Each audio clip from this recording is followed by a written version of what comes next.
No, because it's still. Okay. What was the last act of violence that you saw on television? Was it a murder, a beating, or a bombing? Chances are you've seen so many acts of violence that you can't even remember what it actually was. As a grown adult, you might not remember what the last act of violence was that you witnessed on television, but imagine what a child might get from the same incident. Think about what children can take away from violence on television and how it might affect them. The term violence can be seen as a subjective term. What constitutes violence to me may not be considered violence to you or another person. Personally, I enjoy watching the Ultimate Fighting Championship fights, but my dad thinks it's a brutal event and not a sport.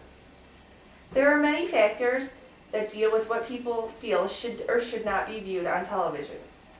Television shows that have violence in them also have generally high show ratings. These ratings help gain advertisement revenue for the networks. There should be ratings for television programs that describe the amounts and types of violence that will be taking place in a particular episode or show. Violence on television is more harmful to children than adults for several reasons. Children are more vulnerable than adults when it comes to violence on television because they are more easily impressionable, they have a harder time distinguishing between fantasy and reality, they cannot easily discern motives for violence, and they learn by observing and imitating. The National Institute on Media and the Family is a group that educates and informs the public and encourages practices and policies that promote positive change for the production and use of mass media. During the year of 1992, they came out with research that showed that a child with average television viewing time saw 200,000 acts of violence and witnessed 40,000 murders by the time the child had turned 18. They also showed that children who see a lot of violence are more likely to view violence as an effective way of settling conflicts.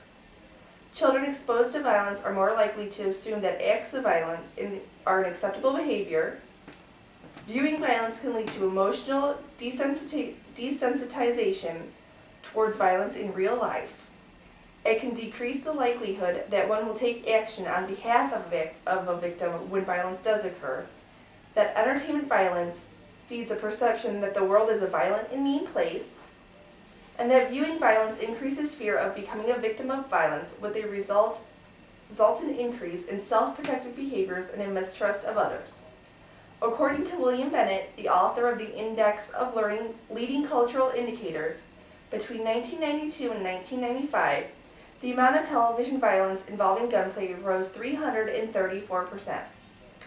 And a joint statement on the impact of entertainment violence on children for the Congressional Public Health Summit on July 26, 2000, members of the American Academy of Pediatrics, American Academy of Child and Adult Psychiatry, the American Psychological Association, and the American Medical Association stated that viewing violence may lead to real-life violence, and that children exposed to violent programming at a young age have a higher tendency for violent and aggressive behavior later in life than children who are not so exposed.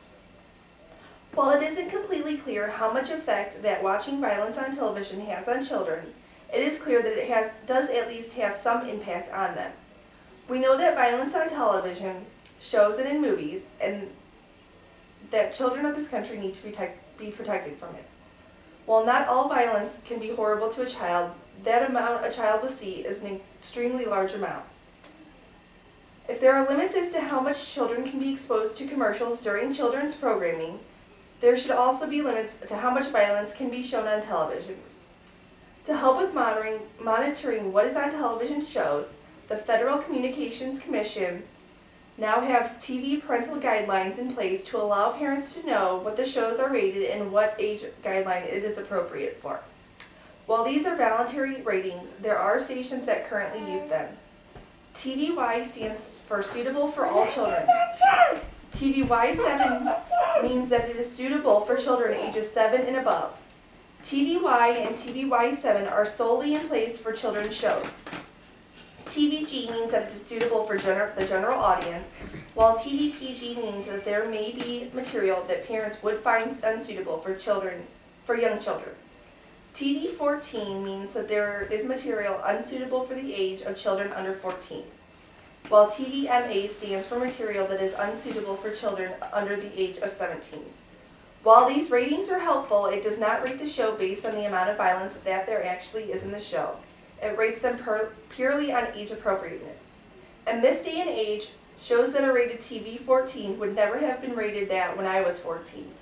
The standards that we set for our children today are lower than they were when we were children. A rating system needs to be in place to rate the amount and types of violence that would be viewed on the show, not just sex, drugs, profanity, and nudity. According to the American Academy of Child and Adult Psychiatry, there are several things that parents can do in order to counteract the effects of violence on television of children. They can pay attention to the programs that their children are watching and watch some with them. They can set limits on the amount of time they spend with the television and consider removing the TV set from the child's bedroom. They can point out that although the actor has not actually been hurt or killed, such violence in real life results in pain or death.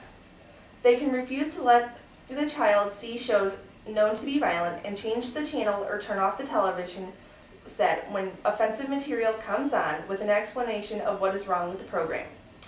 They can disapprove of the violent episodes in front of the child if they choose to watch it with them, stressing the belief that such behavior is not the best way to resolve the problem.